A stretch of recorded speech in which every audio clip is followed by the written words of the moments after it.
Soyez encore bénis une fois de plus. Soyez la bienvenue dans ce programme d'édification. Nous sommes en train de poursuivre avec notre enseignement sur les récompenses. Comme je le dis toujours et comme je ne cesse de le demander au Seigneur, j'ose espérer que ces moments d'édification sont en train de révolter votre vie spirituelle, que ces moments d'édification sont en train de permettre que vous vous rapprochiez davantage du Seigneur, sont en train d'augmenter votre foi et sont en train de permettre que vous ayez que vous compreniez davantage les choses de Dieu et que vous aimiez davantage le Seigneur et que vous aimiez davantage également sa parole et que vous compreniez maintenant au travers de ces moments comment les choses de Dieu en fait fonctionnent. Alors, s'agissant des récompenses, je trouve que c'est un enseignement important, c'est un enseignement capital parce que nous devons savoir ce qui nous attend. Alléluia, ce qui nous attend. La Bible est claire. La Bible est claire, la Bible dit que chacun recevra une récompense selon ses œuvres. Chacun recevra une récompense selon ses propres œuvres. Nous n'allons pas recevoir des récompenses par rapport aux œuvres des autres, mais chacun de nous recevra sa propre récompense selon ses propres œuvres. Ça veut dire que nous avons quelque part à répondre devant le Seigneur de toutes nos œuvres. Même si nous sommes sauvés, mais nous répondrons quand même devant le Seigneur de toutes nos œuvres. Et c'est là justement que le Seigneur Dieu récompensera certains des chrétiens, il récompensera certains des croyants. En ce qui concerne les couronnes, nous avons déjà dit que ça se passera au moment de l'enlèvement de l'Église.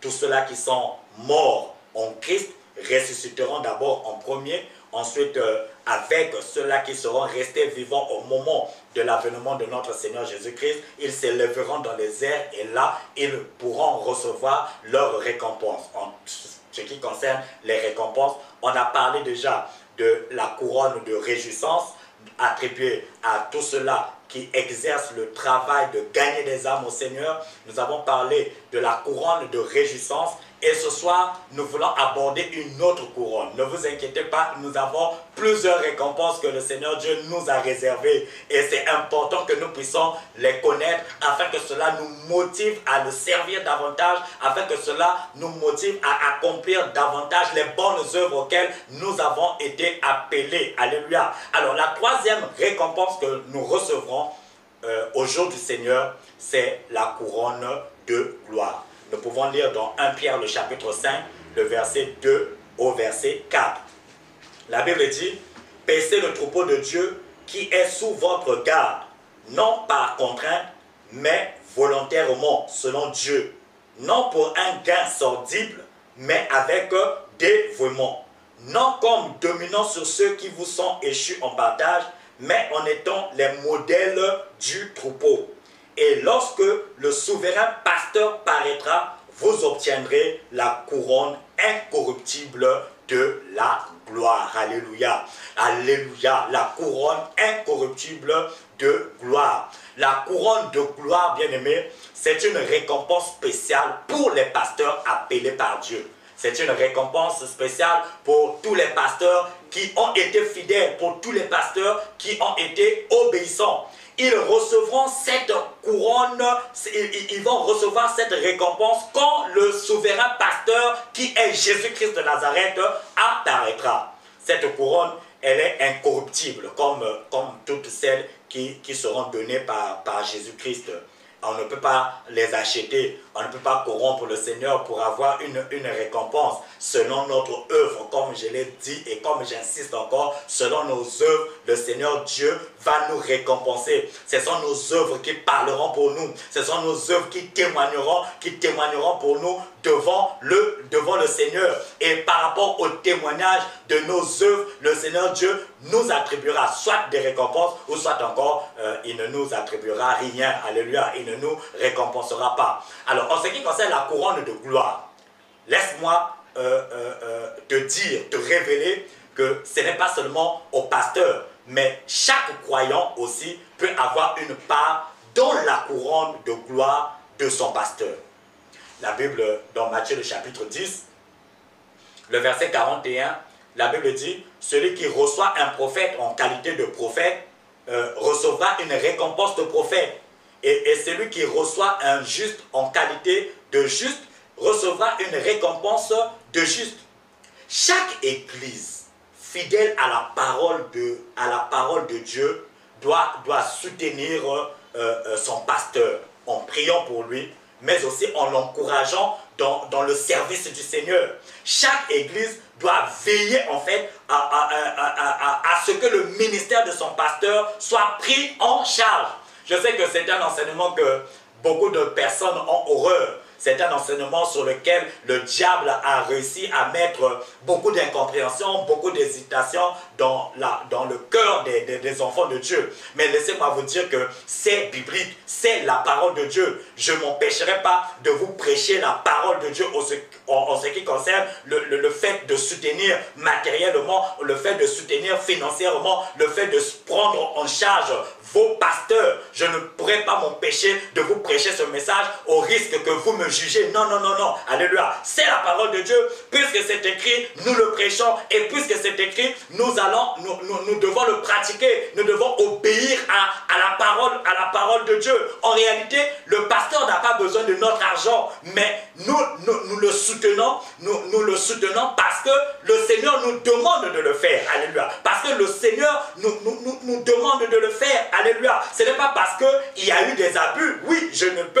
ignorer qu'il y a eu des abus. Je ne peux ignorer qu'il y a eu beaucoup de scandales autour de l'argent dans l'église. Mais ce n'est pas une raison pour nous de nous empêcher de continuer à pratiquer la parole. Ce n'est pas une raison pour nous de nous empêcher d'accomplir des bonnes œuvres. Ce n'est pas parce que nous avons été déçus par les gens que nous devons arrêter de faire le bien. Alléluia. Si la parole de Dieu nous demande de le faire, c'est que c'est le bien. Et c'est que c'est la volonté de Dieu pour nous. Et donc nous devons le faire sans arrière-pensée. Nous devons le faire sans une motivation négative. Alléluia. Dans 1 Corinthiens, le chapitre 9, le verset 13 au verset 14, la Bible dit, ne savez-vous pas que ceux qui font le service sacré mangent des choses sacrées? La Bible dit, ne savez-vous pas que ceux qui servent à l'autel, on part à l'autel? Il dit, de même aussi, le Seigneur a ordonné à ceux qui annoncent l'évangile de vivre de l'évangile. C'est un ordre. Donnons généreusement de notre temps et de notre argent pour le service du Seigneur. Et Dieu, il nous récompensera pour soutenir le serviteur qu'il a choisi. En nous permettant de faire quoi? D'avoir une part dans la récompense de ce serviteur, dans la récompense de ce pasteur. Le pasteur méritera sa récompense en accomplissant bien son service. Quel est le service que le pasteur accomplit? Il doit nourrir l'église. Il doit nourrir l'église. Le pasteur doit proclamer la parole de Dieu sans crainte. Il doit proclamer la parole de Dieu sans favoritisme.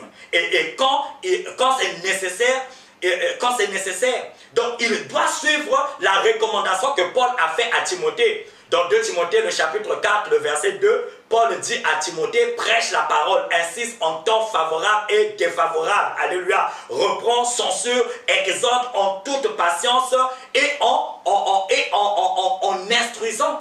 Alléluia. En toutes circonstances, nous devons prêcher la parole de Dieu. En toutes circonstances, nous devons exhorter, nous devons reprendre. Lorsque ce n'est pas bien, on doit reprendre. Peu importe la catégorie de personnes qui se retrouvent devant nous. Alléluia. Nous devons prêcher avec fidélité et exactitude la parole de Dieu.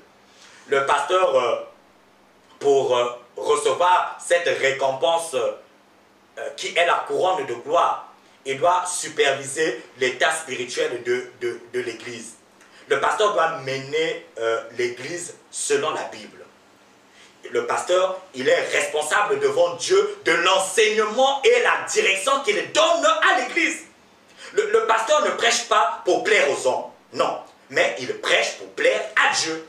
L'apôtre Paul, qui a vécu dans un contexte historique particulier, a rencontré beaucoup d'hostilité de la part de ses semblables. Il a dit dans Galates, le chapitre 1, le verset 10, il témoigne en disant, car est-ce que je prêche les hommes ou bien je prêche Dieu? Ou est-ce que je cherche à plaire aux hommes?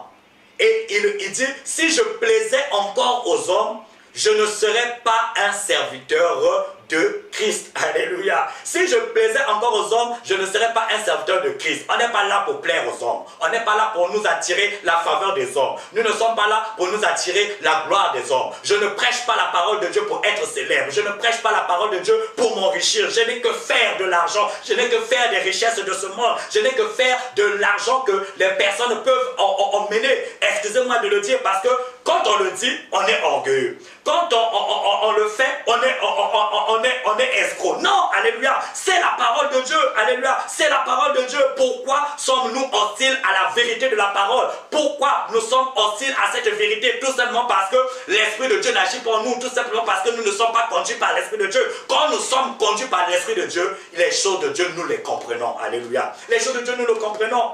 Alléluia. Ce n'est pas parce que je prêcherai ce message. Alléluia. Je vous encouragerai à soutenir les ministères de vos pasteurs que je suis un faux pasteur. Alléluia. Non. Alléluia. C'est la parole de Dieu. Le pasteur doit être un exemple pour l'Église. Le pasteur doit marcher avec Dieu par la foi.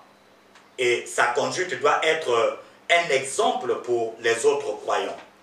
Dans 1 Timothée, le chapitre 3, le verset 1 au verset 7, je vais lire ce que la Bible dit dans ce passage. 1 Timothée, le chapitre 3, le verset 1 au verset 7, la Bible dit, cette parole est certaine.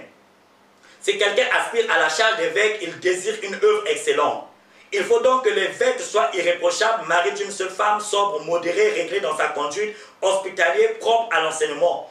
Il faut qu'il ne soit ni adonné au vin, ni violent, mais indulgent, pacifique, désintéressé. Il faut qu'il dirige bien sa propre maison et qu'il tienne ses enfants dans la soumission et dans une parfaite honnêteté. Car si quelqu'un ne sait pas diriger sa propre maison, comment prendra-t-il soin de l'église de Dieu? Il ne faut pas qu'il soit un nouveau converti de peur, gonflé d'orgueil et ne tombe sous le jugement du diable. Il faut aussi qu'il reçoive un bon témoignage de ceux du dehors afin de ne pas tomber dans l'opprobre et dans les pièges du diable. Alors, le pasteur n'exerce pas son ministère pour l'argent. Alléluia. Il n'exerce pas son ministère pour l'argent. La Bible parle dans 1 Pierre, le chapitre 5, le verset 2, pour un gain honteux, pour un gain sordide. Mais cependant, l'Église, je le répète, l'Église est responsable de prendre soin de ses besoins matériels. Dans 1 Timothée, le chapitre 5, le verset 17 au verset 18, la Bible dit que les anciens qui gouvernent bien soient jugés dignes d'un double honneur. Principalement, ceux qui travaillent à la prédication et à l'enseignement. Car l'Écriture dit, tu ne muselleras point le bœuf qui foule le grain et l'ouvrier est digne de son salaire. Le mot grec pour honneur est timé. Timé signifie une valeur par laquelle un prix est fixé. C'est-à-dire, dans notre contexte, c'est une paye. Alléluia. C'est une paye. La preuve est donnée dans ce verset. Alléluia. Dans ce verset, il dit, tu ne muselleras point le bœuf qui foule le grain et l'ouvrier est digne de son salaire. Ici, dans le grec, un synonyme de timé, c'est utilisé pour indiquer le salaire. C'est comme en français, c'est une paye. Donc, salaire, paye, timé, ce sont des synonymes. Alléluia. Ce sont des synonymes. La Bible enseigne donc que les pasteurs qui gouvernent bien et qui travaillent à la prédication et à l'enseignement doivent être jugés dignes d'un double salaire. Alléluia. Doivent être jugés dignes d'un double salaire. C'est clair, alléluia. C'est tellement limpide, c'est tellement clair. Et je ne vois pas d'autres mots pour venir expliquer cela parce que c'est tellement clair, alléluia. C'est tellement clair. Il ne devait pas avoir débat là-dessus. Alléluia. Il ne devait pas avoir débat là-dessus. Les pasteurs doivent être un conducteur spirituel et il doit agir pour l'avancement de l'œuvre de Dieu. Et la Bible dit que lorsque le souverain pasteur paraîtra, il recevra la couronne incorruptible de la gloire. Alléluia. C'était là notre message pour ce soir. Je vous donne rendez-vous une fois de plus la semaine prochaine pour la suite de cet enseignement, parce qu'il y a encore d'autres récompenses que nous devons voir. Que Dieu vous bénisse.